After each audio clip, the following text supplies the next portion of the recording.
This is NASA TV.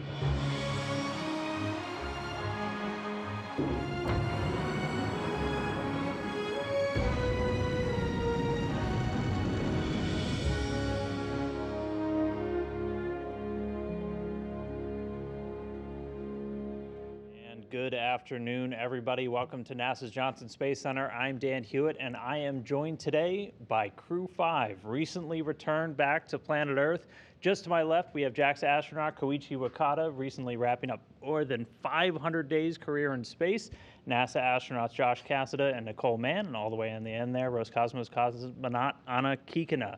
They are excited to answer your questions. We're going to be taking them from reporters on the phone bridge and from social media. If you're on the phone bridge, press *1 to get into the queue. And since we're doing this virtually, please let us know who you're asking your question to.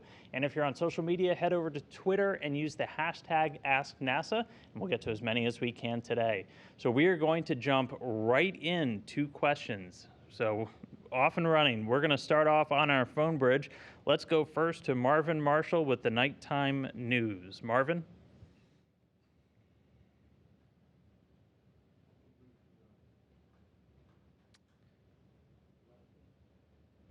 Nothing yet. Okay, I'm going to... Sounds like we just lost our phone line, so I'm going to start off while we get that reconnected.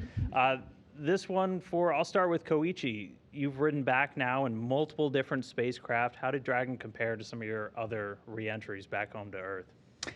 Each and every spacecraft has its own uniqueness, and I really enjoyed this almost fully automated aspect of the spacecraft, and it's a really smooth ride up and down.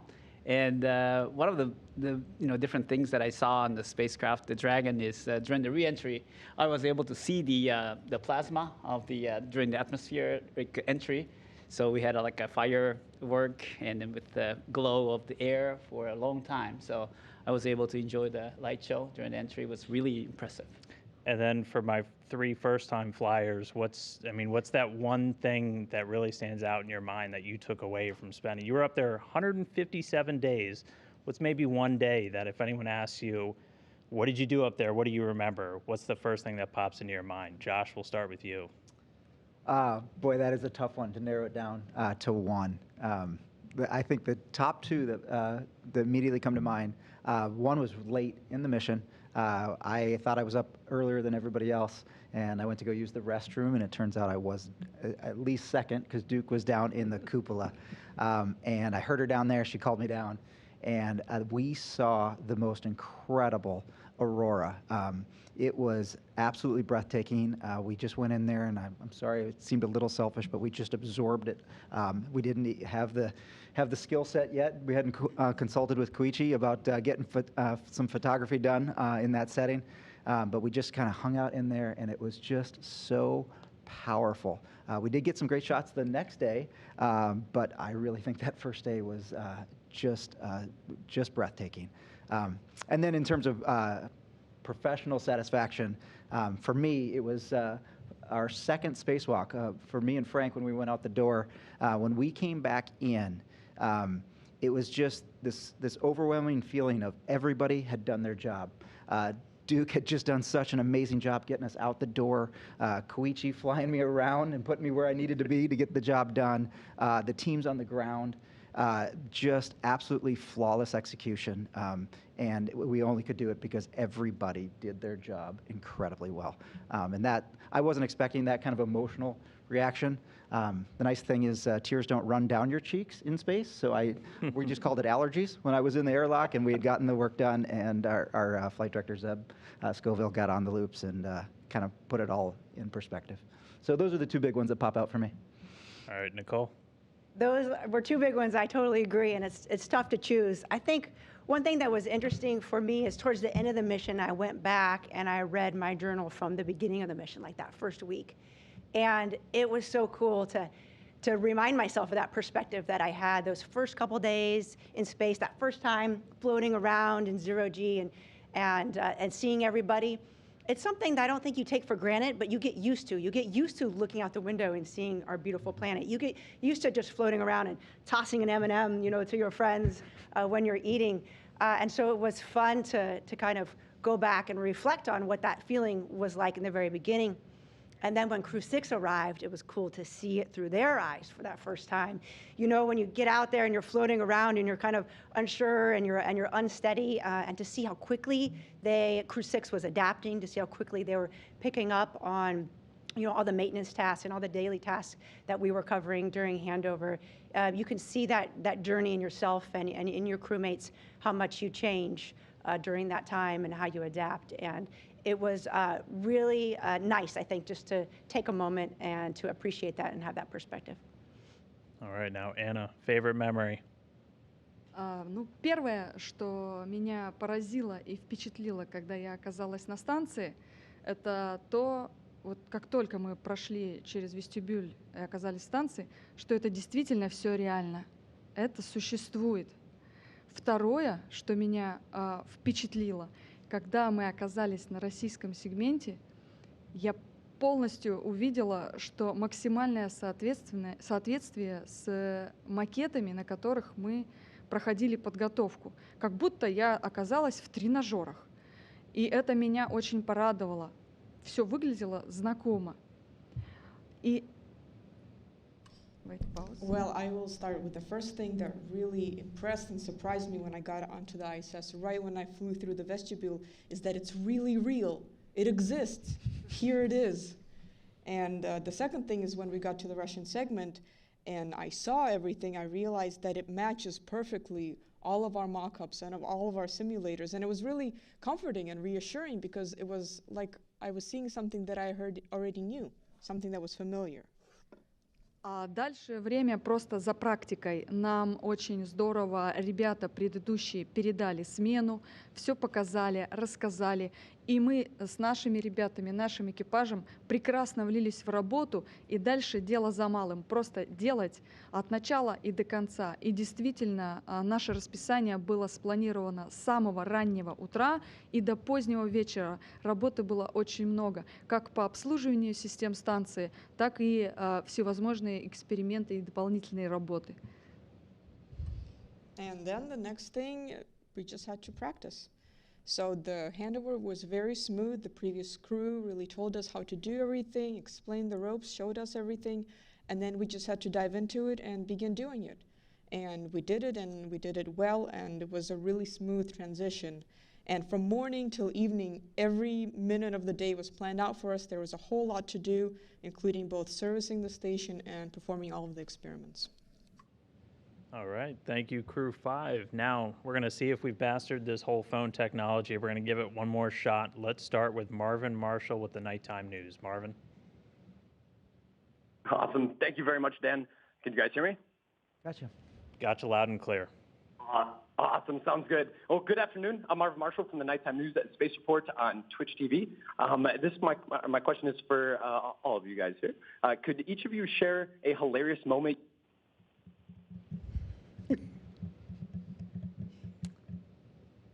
Hilarious moment. Yeah. Mm-hmm. That's every moment was a hilarious moment, but for me, I found out that those guys are really test pilots and engineers, but they are really good at the cooking in zero gravity. And when we are having some holidays, Josh was really good at cutting the cheese for pizza, and Nicole was making adobo with all the dried meat and stuff like that. And Anya is a really great cook of Olivier salad, and I was really good at eating all of them. But I was really impressed with their technique of all the zero-G cooking. So that was a very hilarious moment that I experienced. The moment that I remember, we laughed really hard when we were up there. One of the ones that sticks in my mind, the NG-18, the Northrop Grumman cargo vehicle that came up, has hundreds, if not thousands, of these gold carabiners that are used to stage the cargo. And they're super useful, so we end up using them on the station for our own purposes. And there was a day, you remember when Frank was working in Node 1, and he had a kind of frustrating task that he was working on. And the ground had a camera looking over his shoulder, which he loves, to have more cooks in the kitchen. And what happened was one of the carabiners had gotten away, and he was dealing with something else. And it is not a big deal. We can go find that. But they alerted him to the fact that he had lost a carabiner, and that was not what he wanted to deal with at that moment. So I took it upon myself about 10 minutes later just to sit in the lab, and I took a gold carabiner and I just sent it his direction at about 3 centimeters a second. And he just continues to work, and somehow he had just moved his head enough that it grazed the back of his hair, but he didn't feel it.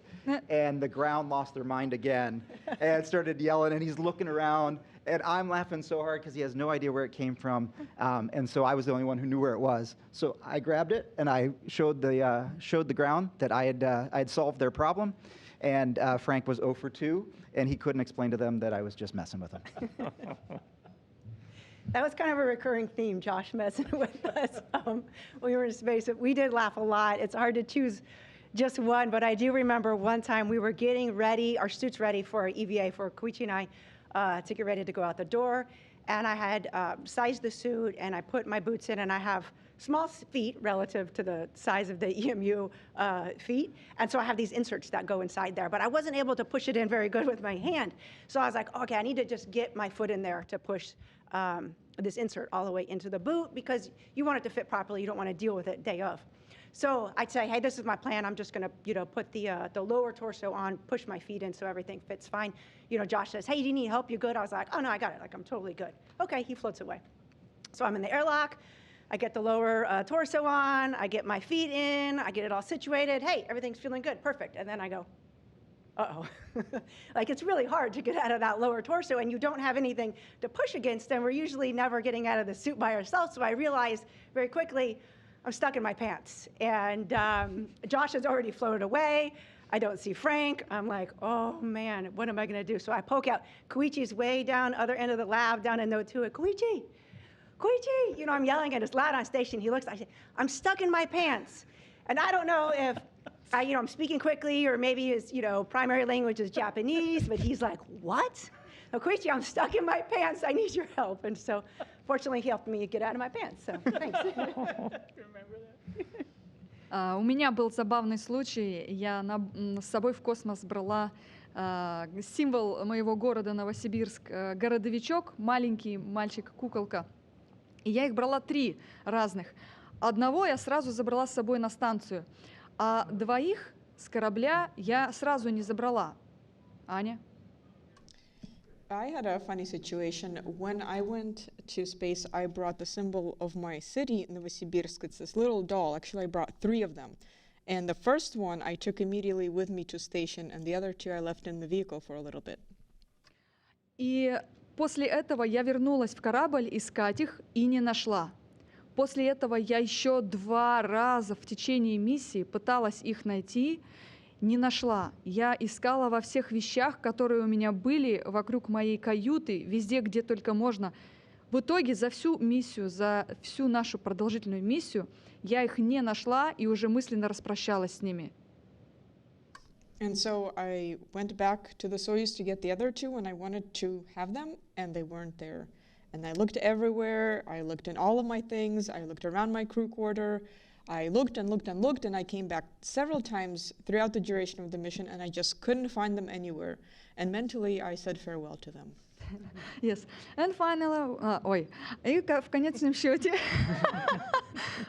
когда мы собирались домой, мы уже были в корабле, сняли скафандры и собирались спать, уходить в сон. Достали спальные мешки. И вот они, мои 2 городовичка. Они все это время спали в спальном мешке. Всю миссию они нашлись. И они вернулись со мной на Землю. And then it was time to go home. And so we got back into the vehicle. We undocked, got ready to sleep, pulled out our sleeping bags, and there they were. There they were, my 2 little dolls. They were sleeping the whole increment. They slept through it all. Well, I found them, and I brought them back home with me. I'm glad you tracked them down. All right. Next up on the phone, we got Bill Harwood with CBS News. Bill? Yeah, hey, thanks. I've just been curious for every crew Dragon landing. Can two of you maybe describe the sensations after 5 months in weightlessness or 6 months when you hit the water and the thing's even in a gentle swell? Is that disorienting for you? That's number one. What's that like, getting back on the boat? And number two, just can you talk a little bit about what's been a surprise about your readaptation to gravity? I mean, astronauts have been doing this for quite a while, cosmonauts, but has it gotten any better? Does it still take about a month to get your legs back and not be disoriented? Just how's all that going? Thanks. We're at what, 4 days right now? Mm-hmm. Do we share the secret with them? Sure, go ahead. Gravity is not cool. After being in 0G, you come back to gravity and you're thinking, this is going to be great. It is not great. It takes you a while to adapt. You know, we have trainers that help us, you know, with their strength and the balance, but I think we're 4 days into it. We're still a little bit wobbly. But I think to your first question, coming downhill, really the landing wasn't that significant. But feeling G for the first time. So when we start re-entry, we have a G meter. We could see the G rise. And we all commented, okay, here we are. We're at half a G. It's starting to rise. And like half a G, holy smokes. It felt like somebody was sitting on your chest and pushing you down. You're only at half a G. And so by the time we were at 4.5 Gs, you're really getting smushed into that seat. You're really focusing on just breathing. You can feel your tongue in the back of your throat. And it's just amazing because it's so powerful and so strong. Even though you know that that's going to be the profile, it's still amazing. And then the drogues coming out and the chutes coming out, those are pretty dynamic events, and you're really swaying around. So by the time you get to splashdown, it's just poof, you know, you splash down.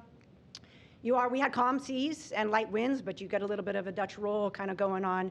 And so you can definitely feel that. And it definitely made me feel a little bit tumbly. For me, you know, Nicole's right. The G's are a little surprising. I mean, even if you're ready for them. But I took it upon myself to kind of keep everybody aware of what the G's were as we were all doing our own different tasks, but just to kind of let them know where we are and where we're headed. And I remember calling out, you know, 4.5 G's or so. And for me, it was really strange. My inner ear started doing its thing that it hadn't done in almost a hockey season. And so I noticed that I had to like lock into the frame of the display. And my eyes kind of did this. It was like the Matrix. It was like a glitch in the Matrix where I would tumble maybe 5 degrees and then instantaneously end back up and then tumble 5 degrees and just kept doing this like every 2 to 3 seconds. And that lasted until we were back down to probably about 2.5 or so. So thank goodness it wasn't permanent.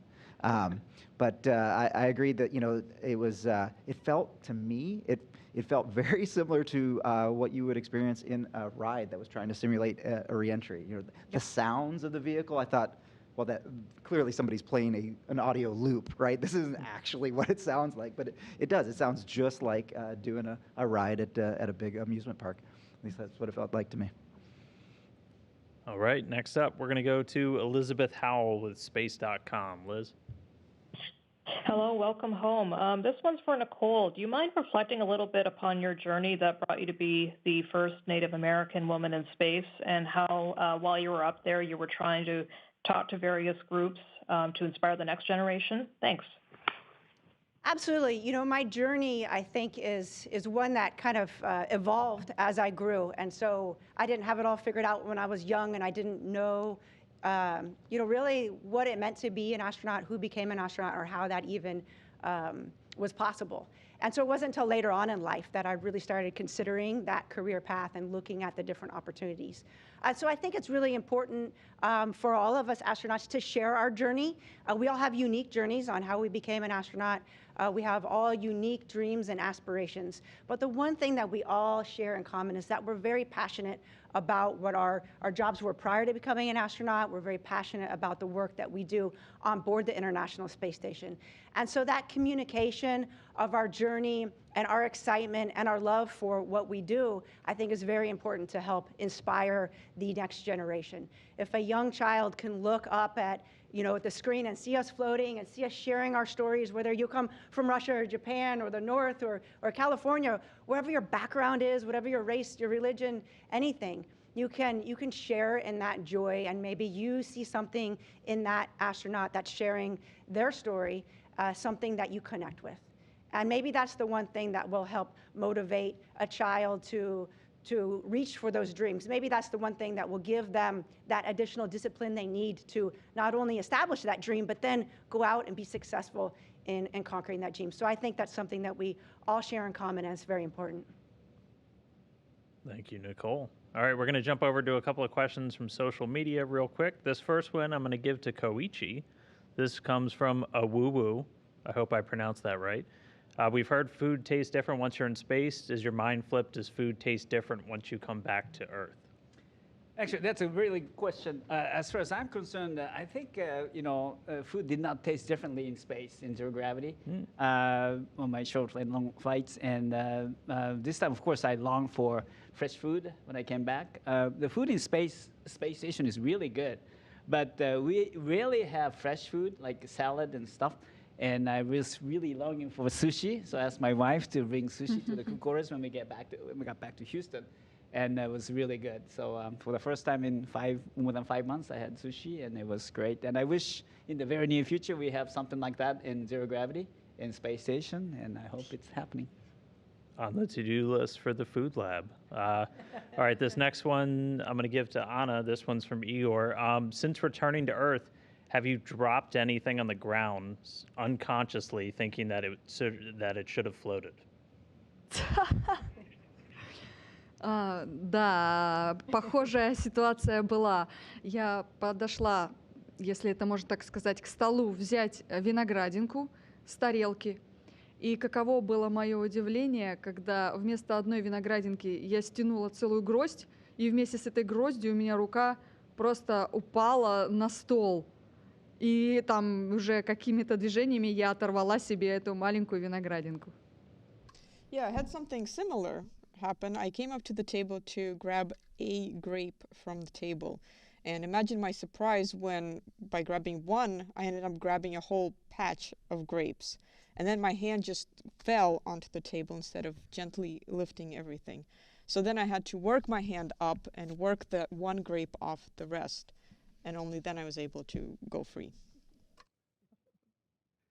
All right, this next one I'm going to give to Josh. So this is from Roger. He said he was waving to you from the beach and wanted to know if you could see him. Roger, I was waving at you. I don't know. Our windows are smaller, so you might not have seen me. So we did, Koichi's right.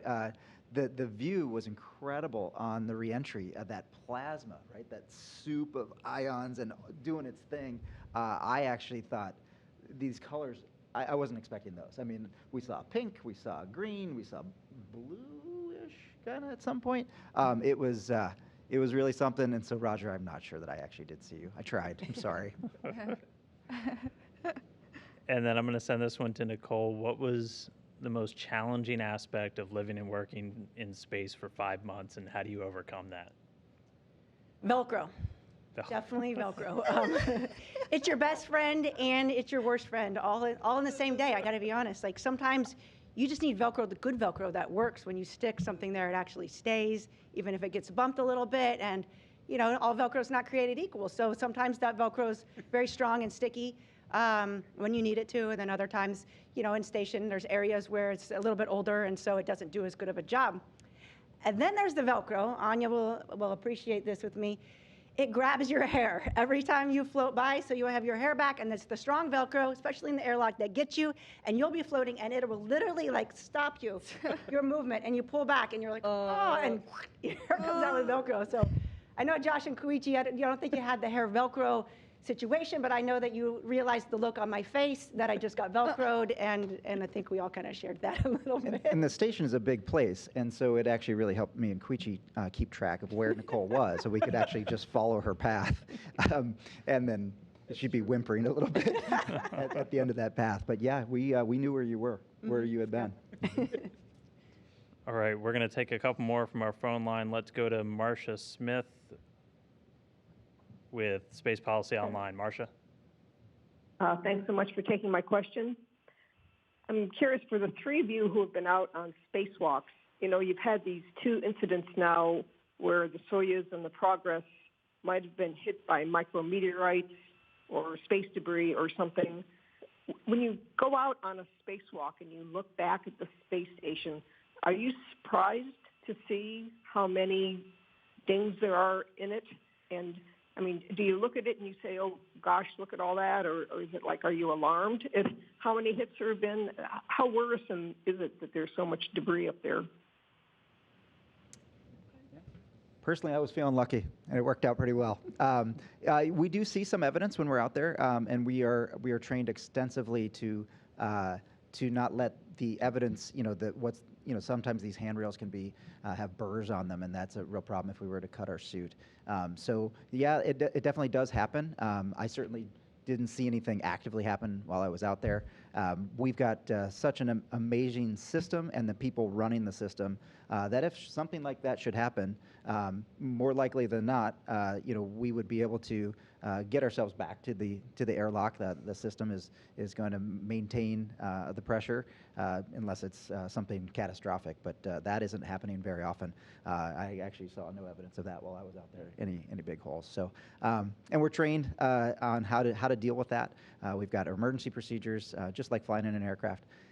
So I think, in line with everything else we do, we plan for all the worst situations, and when those don't happen, it works out really well. And if we do have to fall back on our training, it just becomes second nature. So I wasn't terribly worried. I think we're more worried about messing something up while we're out there than something maybe fairly low probability like that. All right, next up we have Yusuke Toniyama with Yomiuri Shumboom. Yusuke, go ahead. Can you hear me? Yes, we can hear you. Okay. Thank you for taking my question. Yusuke Tomiyama, the Yomiuri Shimbun Japanese Daily. So my question is to Wakata-san. You marked fifth space flight on this Crew 5 mission. It's the highest record among Japanese astronauts. Let me ask you your next goal. So do you want to fly to the space more? How about your ambition on lunar mission? Thank you. Okay, that's a good question. Of course, space is my passion, and as far as I can fly, I would like to, keep flying. But Furukawa-san, Satoshi Furukawa, is flying on the Crew 7, and I would like to support his training and then flight. And also, we have selected new JAXA candidates. So I would like to help support their training and mission, and then utilizing my experience of training and also space flight. So after that, if there's any chance, of course, I would like to be involved in this, any of the activities in human space flight, no matter where the destination will be. Thank you. All right, next up, Nikio Tanabe with NHK. Nikio. Hi, thank you for taking my question. So my question is for Wakata-san. So I'm just wondering what your emotion was at the moment when the Crew Dragon splashed down. When the hatch of the Crew Dragon was open, you looked smiling and talked something with the ground staff. What did you talk about? And I'd also like to ask about your future. What do you want to do after you return to Japan? Can you tell us about your professional and private life? Thank you. Okay, what do I want to do after I return to Japan? That's a good question I have to think about. I think I still have some time. Yeah, eat sushi, the good sushi, and then good ramen noodles, and especially in my time in Fukuoka, I really have good memory of having good ramen there. So I really like to do that. And beyond that, it's still I would like to think about, but definitely I would like to be involved in human space exploration, utilizing my experience, and. At the touchdown, I really felt, what happened in the last 5 months was really in a dream. And it's wonderful to have accomplished so many things with a great crew, with a real can-do crew here. And on board the space station, we have our crewmates on board the station, the Expedition 68 crew. We have encountered actually a lot of issues, technical challenges, but we coped with all of these with the support of the ground people. And that's what human space exploration is all about. With the great teamwork, we will be able to overcome the difficulties that we face, and we achieve so many things in the utilization of the space station. So I hope this collaboration, international collaboration, and also the commercial partners collaboration will continue to expand our presence in the low Earth orbit and to the Moon and Mars beyond. So I would like to be involved in this human space exploration no matter where I work, and that's my dream. Thank you. Mm-hmm.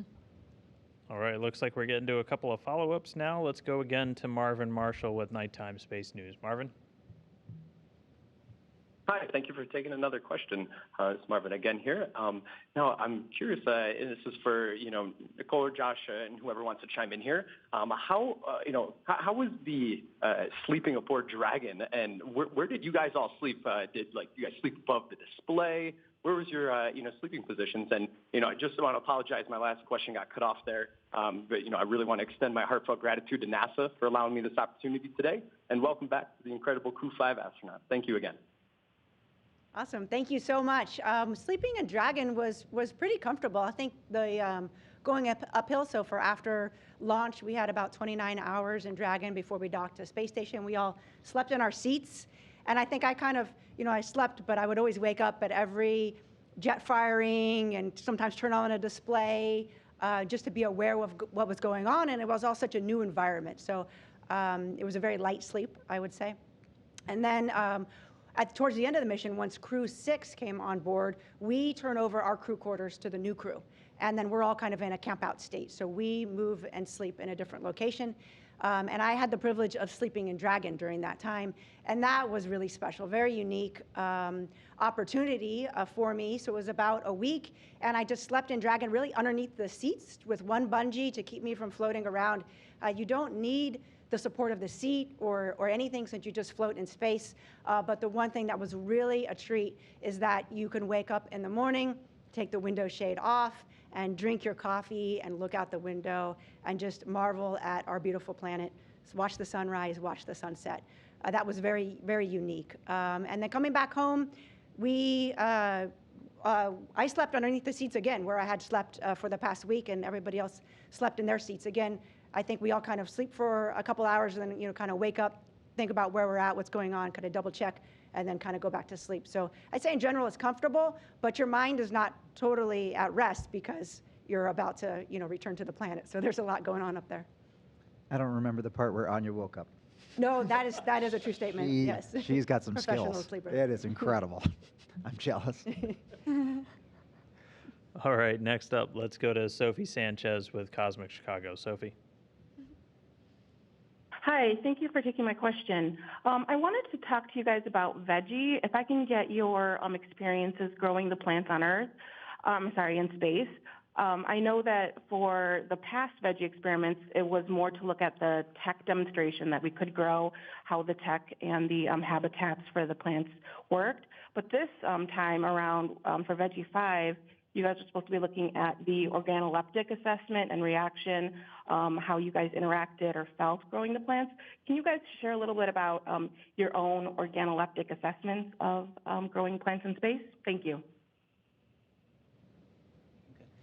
Yeah, I had a privilege to work on a veggie experiment, and it's space station inside. There's all machines and computers, and it's really rare to see living creatures other than human beings. So actually, it's really soothing to be able to touch the living things like plants. So we grew tomatoes on the Veggie 5 mission, and pretty much every day, we added water and checked the condition of the plant, and it was very soothing for me to be able to see that. And unfortunately, I didn't have a chance to eat it, but Frank and crew members of Crew 6, Expedition 68 to 69, will be able to harvest it, and I really envy. But I think this kind of plant growing, harvesting is a very important thing for a long duration mission to Mars in the near future, I hope. So I think we have been doing excellent experiments, how to grow in the hydroponic and aeroponic manner of the plants for future exploration missions. And I was very fortunate to be able to participate in that experiment. Thank you, Koichi. Next up, let's go again to Elizabeth Howell with Space.com. Liz. Thanks for finding me again. This would be especially for Nicole and Anna, I suppose, but anybody can chime in. Can you just talk about the significance of Women's History Month and about the contributions of diversity in making space a fairly awesome place? Thank you. Begin. Of course. So I think it's important that we celebrate each type of unique event As I spoke to before, it's really so that you can kind of share that journey and help inspire the younger generation. I think the diversity that we have in the U.S. Astronaut Corps and in our international astronaut and cosmonaut corps is really incredible. It's a great reflection of the diversity that we have on planet Earth, and that's so important to recognize. We're, I think, getting to the point, too, where that is not really as much news as it used to be in the past, right? The fact that a woman was flying to a space or that a woman was doing a spacewalk, fortunately, we're finally progressing, I think, enough to an era where that's common nature. You're going to see with the Artemis mission, when we go to the moon, you're going to see, women, you're going to see people of color, you're going to see all different types of people be a part of that Artemis mission. And that is really reflecting who we are as a human species. And that includes all of our international partners as well. And so I see this as a great thing to celebrate. Of course, we're not totally there yet, right? There's still areas in the world, areas in the United States where we have barriers, and we're working to overcome those. But it's great to also celebrate the progress that we've made, where it is the capable and the certified that are selected for a mission and to execute that mission. Никол говорит абсолютно правильно. Я могу от себя добавить, что человечество на Земле представлено двумя полами, мужским и женским. И это нормально, когда два этих представителя человечества развиваются в космической отрасли и представляют ее в космосе. Мало того, что... Ань, давай. I fully subscribe to everything that Nicole says, and I would add that here on Earth we have two genders, and so it makes sense that representatives from both of them are up in space, developing space and exploring space together. В каждом человеке, все знают, есть определенное соотношение энергии инь-янь, если мы говорим об этом. И в целом многие говорят, и доказано, что наиболее полноценные рабочие команды и экипажи, и группы людей, где есть определенное соотношение как мужского, так и женского гендера, они друг друга уравновешивают, дополняют, украшают, и более эффективный результат работы, когда идет она совместная. And there is this concept of the yin and the yang, and it is well known that different teams, groups, partnerships are at their best when there's a representation of the yin and the yang, of the female and of the male. Teams are more effective, they are more successful, and they are more productive as groups. Более того, если мы говорим о том, что идет вопрос развития человечества как в дальнейшем заселении каких-то других планет, переселение человечества, то мы должны готовить оба существа, как мужскую, так и женскую особь, к тому, чтобы они были готовы переместиться участвуя в длительных космических полетах на дальние планеты и быть способными и работоспособными к дальнейшему развитию и продолжению рода человечества. Поэтому оба пола необходимо, чтобы участвовали в космической программе. And if we're talking about developing humanity in other planets and extra long space travel to those other planets, then it makes all the more sense to prepare both men and women, males and females, to go to those planets, to be ready, to be strong, to have high levels of endurance, so that they are functioning well when they reach those planets. And that's why it makes sense to have both representatives do space exploration. All right, thank you, Nicole and Anna. We got one more on the phone bridge, Marcia Smith from Space Policy Online again. Marcia? Well, thanks so much for taking a second question. Mine is for Nicole. You gave that very entertaining story about your spacesuit incident. Earlier today, Axiom rolled out their prototype of their lunar spacesuit, and Collins, of course, is developing a new one for LEO. Are you and the other astronauts being brought into the discussions on how to design these to make them easier to use? And what one piece of advice would you give them? So in general, yes, NASA is being consulted quite a bit on the development of the new spacesuits, and they're looking at a wider range of body types that can fit into these spacesuits, and rightfully so, because we're all unique and we have different heights and different widths, and so it's very important that we make a spacesuit that is adaptable, and so that you're able to function and get the job done more effectively in a spacesuit that fits you personally and that is adaptable to fit a variety types of people. Since we've been, on board the International Space Station and just returning, I have not personally been involved, and unfortunately I was in testing this morning, so I didn't get to see the rollout of the new suit, but I know we're all very excited for that suit. The EMU is a great suit, but it is some antiquated technology. And so I think what we'll see with these next generation spacesuits are not only the ability to adapt to different body types, but also the use of computers or imaging that gives you more information to understand and easier to use that spacesuit for really everybody. And so this next leap in a generation, I think, will make our capabilities on EVA much more effective. All right, and one more on the phone bridge, Manuel Mazante with the Espacial. Manuel. Yes, thank you. How are you? A question for anyone of the crew. I'm curious to know, how do you feel after splashdown? Because you guys not only have to adapt again to gravity after splashdown, but then you have the capsule moving along with the waves. And you have to be like 1 hour waiting until you are retrieved out of the water. So I wonder if does it make it even more difficult to adapt, or how do you guys feel during that hour inside the Crew Dragon? Thank you. Well, that last hour was the 30th hour we'd essentially been awake, so we were pretty beat. So that was kind of a nice little relaxing moment where we didn't have to do anything.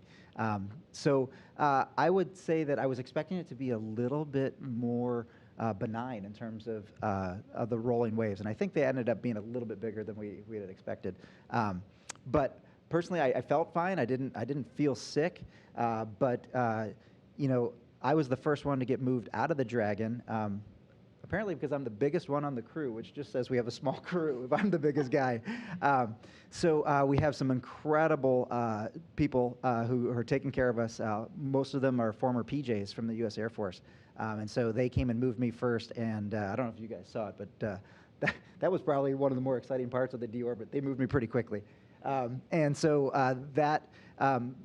I moved. They got me where I needed to be because they're big and strong, and they got me right where I needed to be. And then when I went to get out, still feeling good, and the problem I had was my body really, really wanted to lean forward. And it took a couple other big guys to make sure that I didn't do that a little too much.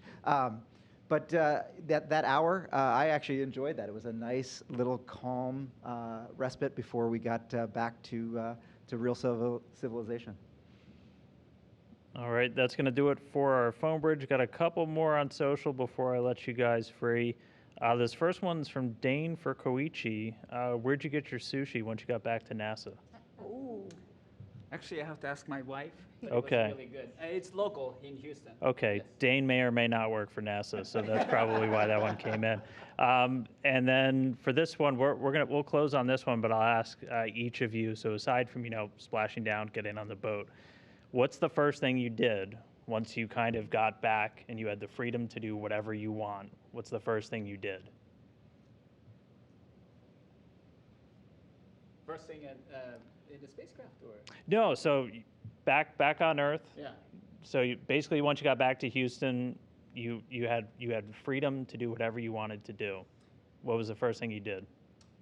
I think I took a shower and enjoyed the water droplets really dropping, because I have not seen that view for 5 months. It's kind of strange that the water doesn't stay here, but it drops, and then I really enjoy that. I ate my body weight in Cheetos. I was going to true statement. I was going to share them with my kids, but I decided we'd do that some other time. It's impressive. But and then the first afternoon that we had off, we had a little bit of a break. I got to play catch with the boys, and that was super fun. The weather broke a little bit, and we got to play catch. So we joked before we left, like, how were you playing catch? Did you make it all the way to the kids, or was your toss a little messed up from these guys can verify I never got good at throwing things in space, which meant I was still able to play catch when I got back. All right. That's a skill. For me, it was that first hug with my husband and my son. You thought about it, and it's going to be great to see them.